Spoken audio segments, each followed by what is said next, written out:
Welcome back to another Q&A number 154 with us, the British Fist. Ka-ching. And yes, guys, I still haven't got a haircut yet. I really should do at some point. I'm Mr. Parkin with a V-neck shirt once again. You've probably seen it about 50 times. And this guy sitting next to me, definitely not a Paul Heyman guy. It's NJ.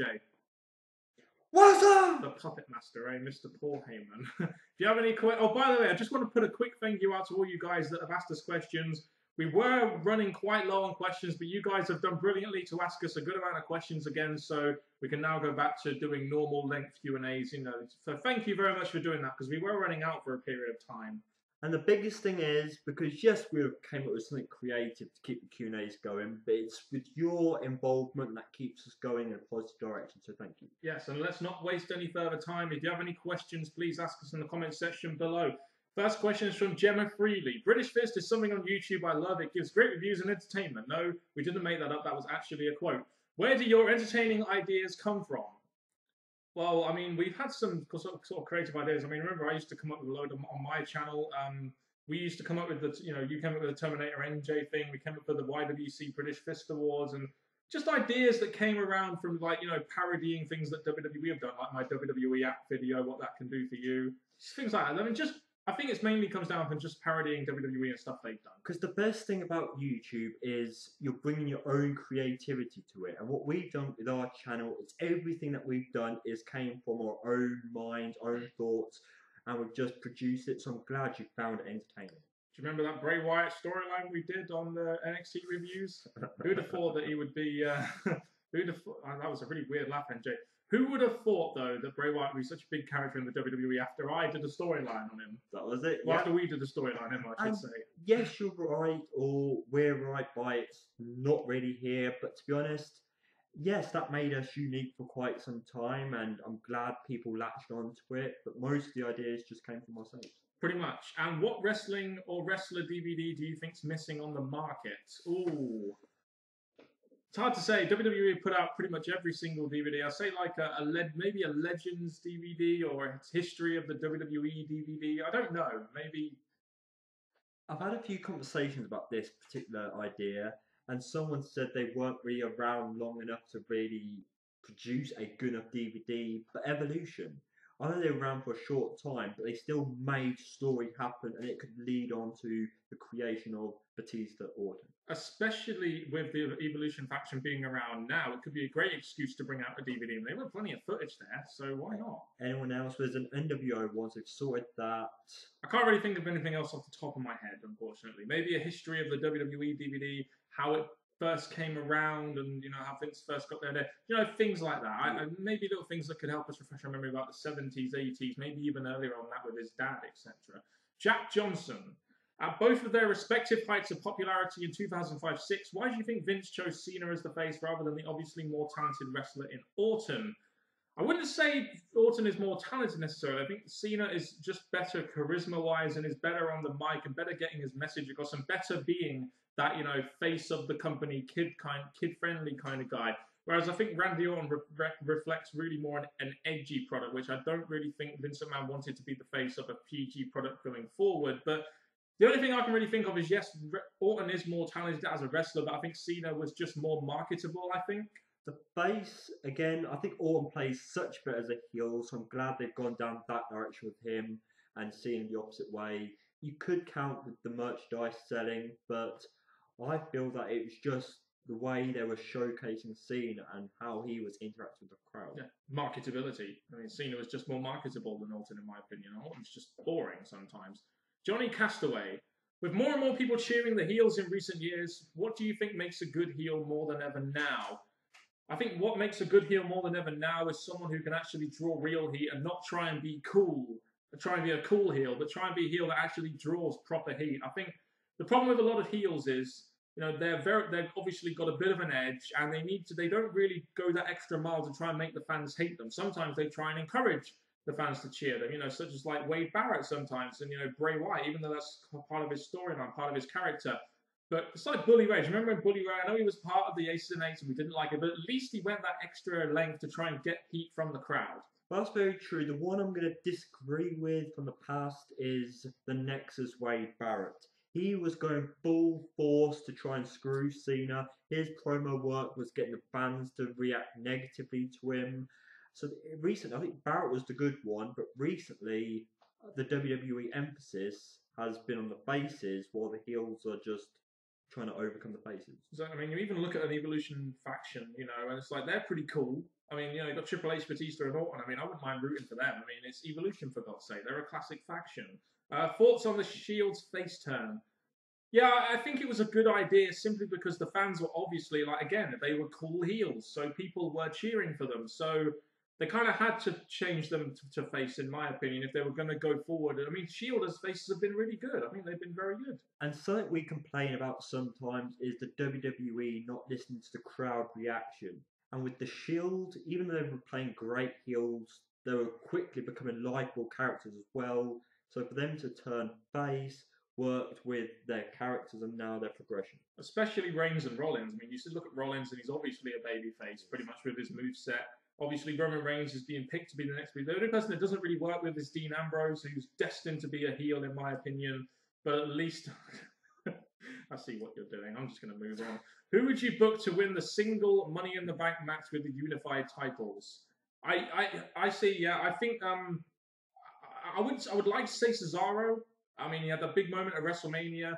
He's got Paul Heyman to do the talking for him. You know, whether or not it'll be a babyface or a heel, I don't know. But Cesaro would be a good choice, in my opinion. Cesaro straight away, because if Paul Heyman is going to go forward with, he takes his guys from here up to here, making his guy the Money in the Bank winner would definitely back that up. But the person I think, just because he's got the full package and they've delayed it for a long, long time now, is Wade Barrett. Do you think they'll give it to Wade Barrett? That or the Rumble. Bad news, Barrett. We've got to Rumble. start calling him Bad News Barrett now, I'm afraid, because I've got some bad news. Not a bad shout. I'm not sure if WWE will do it, but if he gets booked like a chump for these next coming months, expect him to win Money in the Bank, people. He already has been. The Fredster 101. Should William Regal replace Jerry Lawler as the commentator on Raw? No. And there's a reason for this. I think William Regal is a very good commentator. On NXT, he's very good at pointing out wrestling moves. You know, he's very good at what he does. But the problem is, I think casual fans may find him a little bit boring. That's my thing. I'm not knocking on William Regal as a commentator. I just think casual fans may find him a little bit boring. And whereas Jerry Lawler, I think they at least find him a little bit entertaining on commentary. Jerry Lawler's time's finished. I really don't have any reason why they're keeping him on. The heart attacks was a sign. Him not really working well with the other commentators. I feel it is time for him to be either replaced or leave. No disrespect to him, but it is time. As for Regal, I think with him working in one company, they should one part of the WWE, he should stick there and find someone else who's good on the mic, doing nothing to fill Jerry's place. Dare I say a certain varsity villain, Alex Riley? I don't know. Adam Caheller. Why do JTG, Ezekiel Jackson, and Camacho still have jobs in the WWE? Well, I don't think Ezekiel Jackson has a job anymore.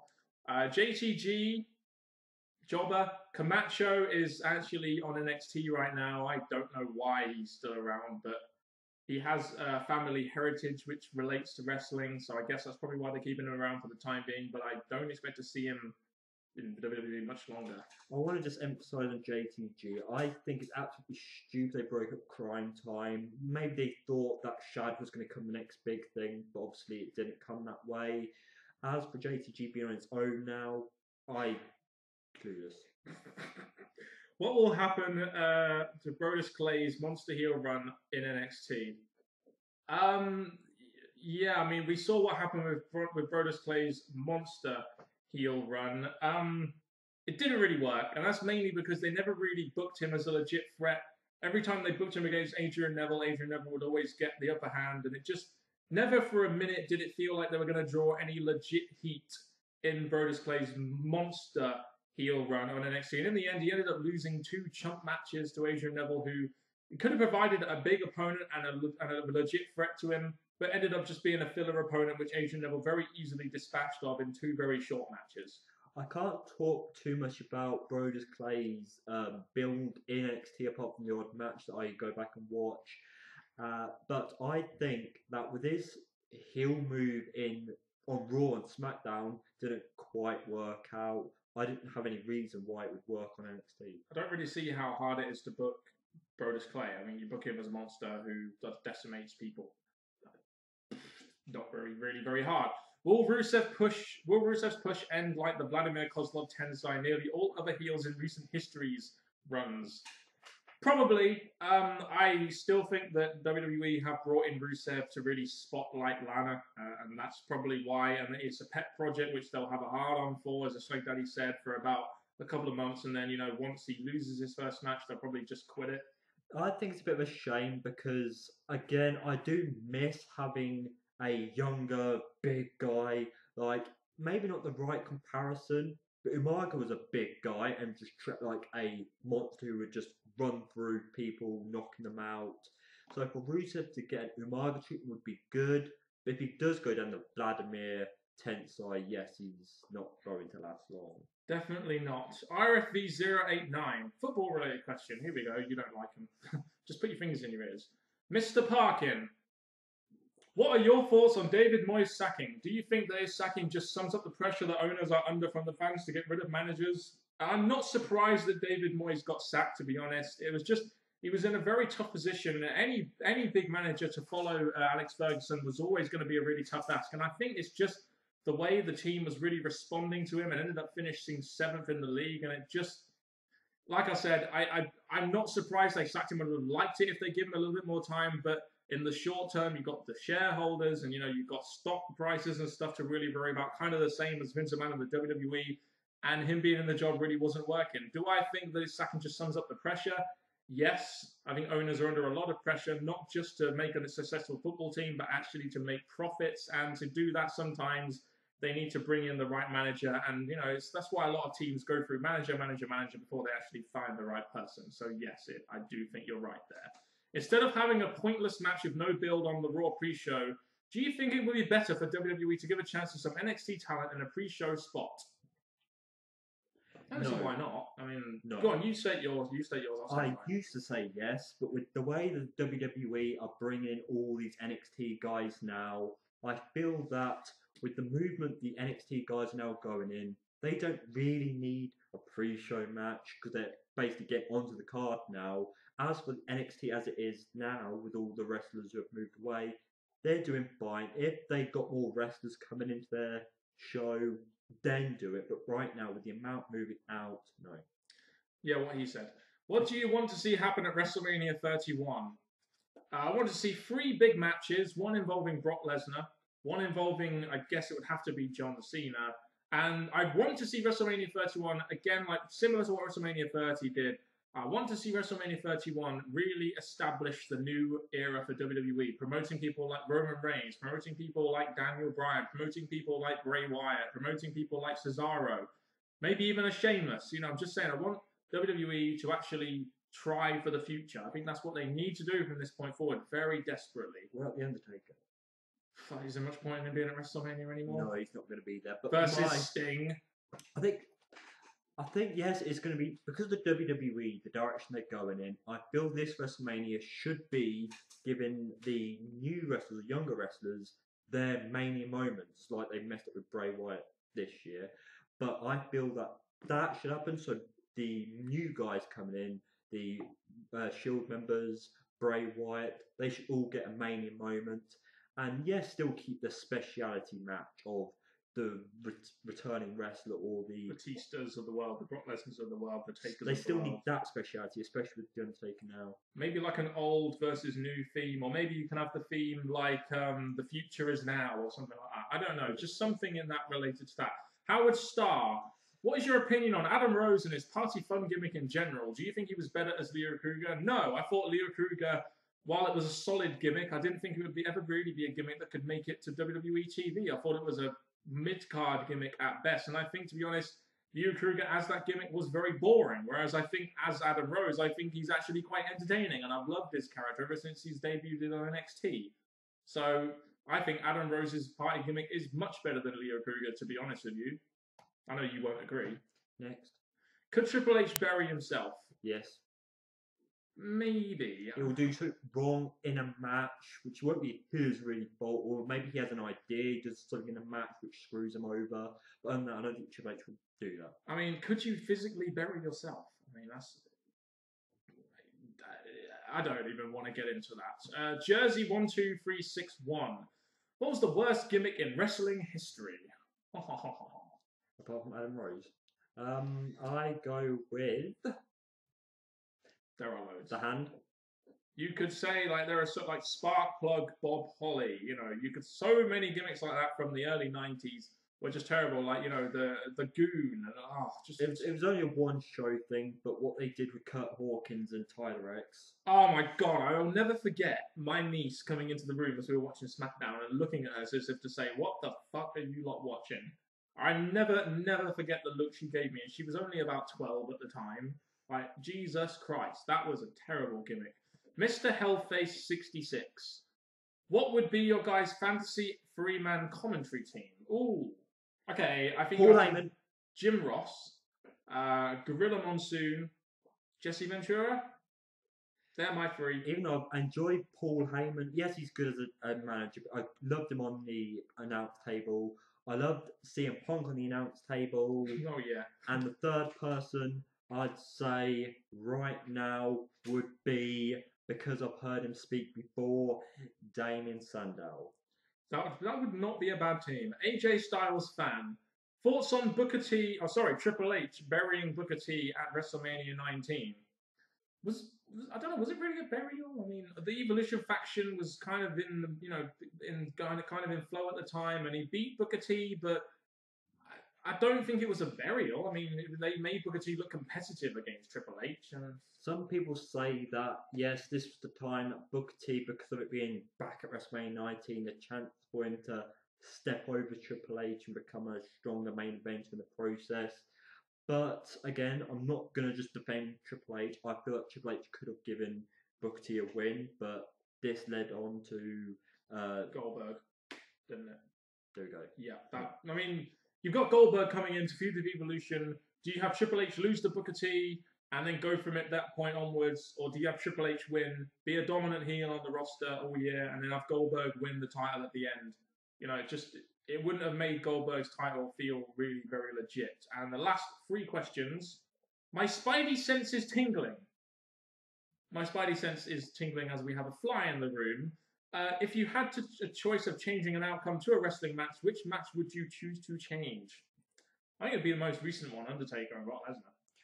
That's a big one. I'm going to go with, just because I thought the storyline had some sense at the end, I do agree Orton should have finished the 2009 feud against Triple H. Yep, and I think Bray Wyatt should have beaten John Cena at WrestleMania. It's just me.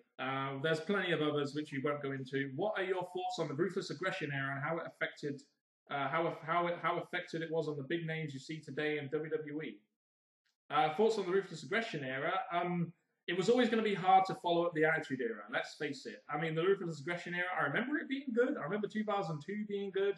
Then I remember Triple H dominating Raw for a couple of years, and so it was good at first. To follow the Attitude Era was always going to be a big ask for the WWE. And when Brock Lesnar left, I think that's pretty much when the ruthless aggression era kind of finished, really. My two ones are the Attitude and PG. The ruthless, or whatever era you want to name, had their moments which kept me interested. So to be honest, I don't really have much negativity to say about ruthless. As for how it affected the big names we see on WWE today. I mean, it brought people like John Cena, Batista, Randy Orton, and others, and Edge, people such as that. So it was a good thing, I guess. I mean, at least WWE at the time were trying to bring through these guys to make them into the future, even though mainly it was because Brock Lesnar left. What WWE games did you play in the past? WWE SmackDown 2, and I think I played every SmackDown game until Here Comes the Pain, and then I kind of stopped because I moved on to Xbox. I also played Warzone on the PlayStation as well. Those are pretty much the wrestling games I played.